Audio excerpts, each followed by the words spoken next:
j'espère que yéen ñëpp yéen ngi am jàmm di leen nuyu di leen sant di leen remercier ci seen initiative bi ngeen jël pour mën a organiser lii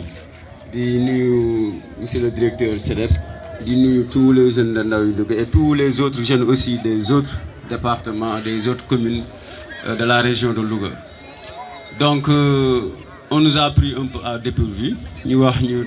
ndaw yi ñu ngi organiser benn genre débat pour waxtaan les dérives qui sont liées aux drogues parce que gis nañ ne léegi drogue yi dafay def ay dégâts yu garaaw mais nag parfois bu ñu waxee drogue fii Sénégal lu ci ëpp dañuy xalaat ay yamba wala naan sàngara ay cocaïne mais am na drogue bu leen gën a bon te drogue boobu moo ngi commencé ci kër yi te ci li ci gën a garaaw mooy dañ koy def à flagrant ñëpp di ko gis te kenn du ko wax te drogue boobu mooy ban mooy cigarette mooy première drogue bu tubaab bi fexe ba introduire ko suñu biir kër yi nga xam ne suñu papa yi suñu ndijaay yi bu ñuy tux ci digg kër gi la ñuy toog gàddu cigarette du tux nga gis xale yi di ko xool di ko gis di ko imiter nga xam ne ñun bu ñu daan nekk xale bu suñu ndijaay tuxee wala suñu baay tuxee bu sànnee ñu daw formé ko bi daal di xëcc benn xëcc.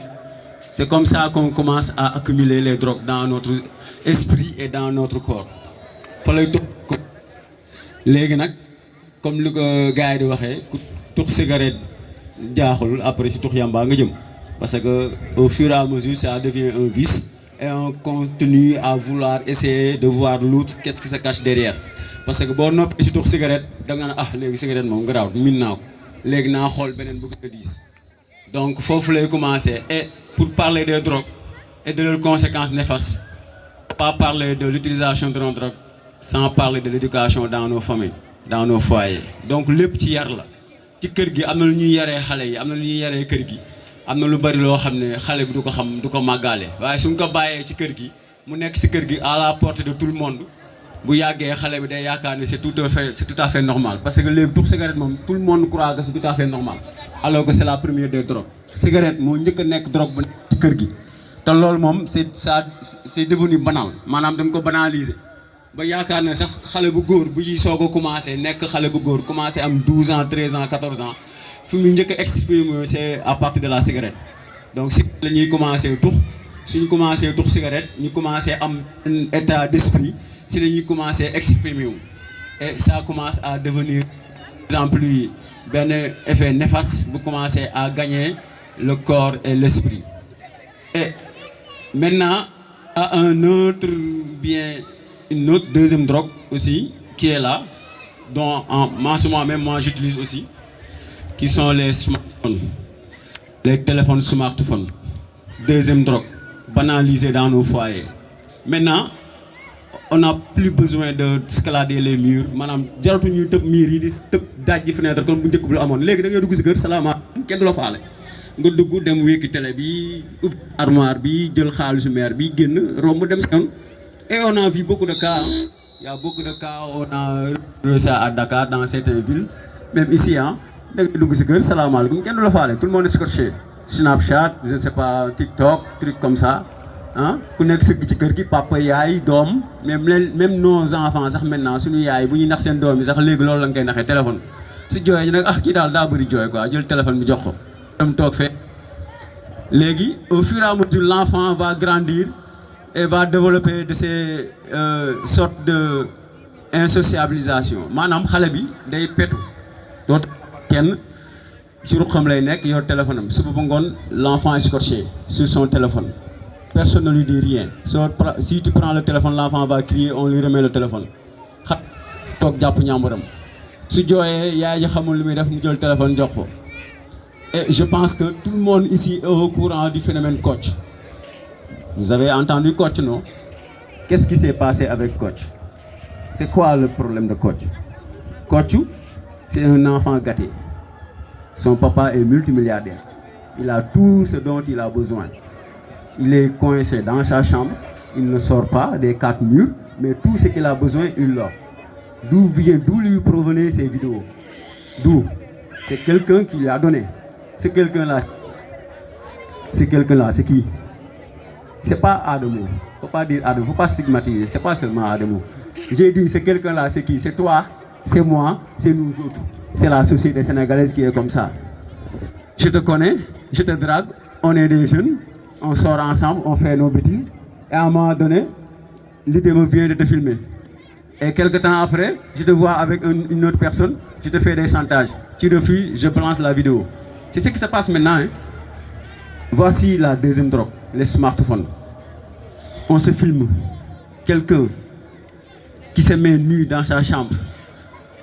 Hein? Nit ku dugg ci biir néegam dans sa plus profonde intimité. Nga taxaw sa biir néeg sumeeku ba comme ni nga juddoo woon nga yer sa téléphone di filmer sa bopp. Est-ce que loolu nit ku am xel dina ko def? Est-ce que ku am xel yow nga xool nga yow ni nga mel li la yàlla bindee lu mu sacré nga xam ne yàlla daa bind nit fu jinne fekkewul fu malaaka sax fekkewul lii gars yi naan fu yàlla bindee nit xelu nit sax jegewu fa yow nga dugg sa biir néeg taxaw def lu la neex sumeeku ba set jël sa téléphone di filmer sa bopp loolu yaakaar naa ku sa xel di li gars yi naan ku sa xel di maayin ku am mindset yaakaar naa doo def lenn mais loolu yëpp aussi c'est les conséquences des drogues comme on dit ici drogue c'est quoi? C'est un terme qui peut se référer à des substances chimiques ou naturelles qui altèrent l'activité neuronale et peuvent provoquer des changements dans les fonctions psychologiques ou physiques ou psychiques d'une personne. Donc gis ngeen drogue lu muy def maanaam ñuy jëfandikoo drogue seen xel bi lay njëkk a taal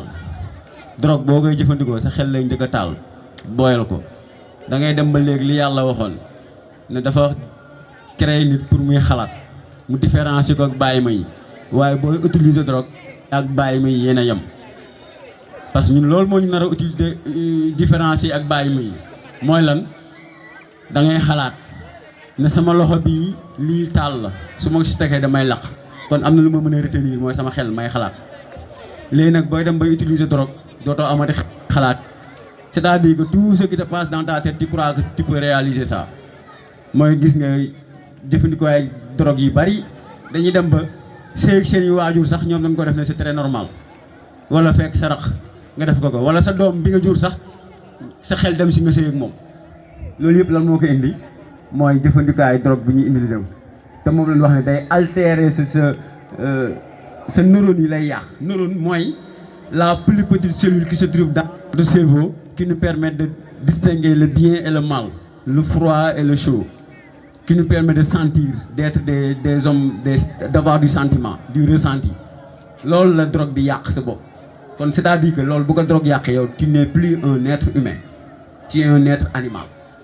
parce que tu fais ce que l'animal fait, c'est-à-dire que tu as envie tu le fais, tu n'as pas envie tu le fais. C'est comme ça parce que ku xalaat gis ki ko jur waajuram bu ko jur mu xalaat dem tëdd ak moom kon c'est-à-dire que lui il n'a plus cet esprit humain. Donc c'est ça les drogues donc mu nekk loo xam ne fu muy comme li ma ko waxoon sànq rek l'éducation ça commence à la maison donc nous tous on est interpellés les jeunes que vous êtes à partir de nos foyers de notre famille de notre entourage dañoo war a ku nekk si ñun di veiller. On doit être une famille soudée, mais maintenant on est une famille disloquée à cause des téléphones. Chacun est dans sa chambre, chacun scrute le monde sans pouvoir comprendre comment ça passe dans ce monde.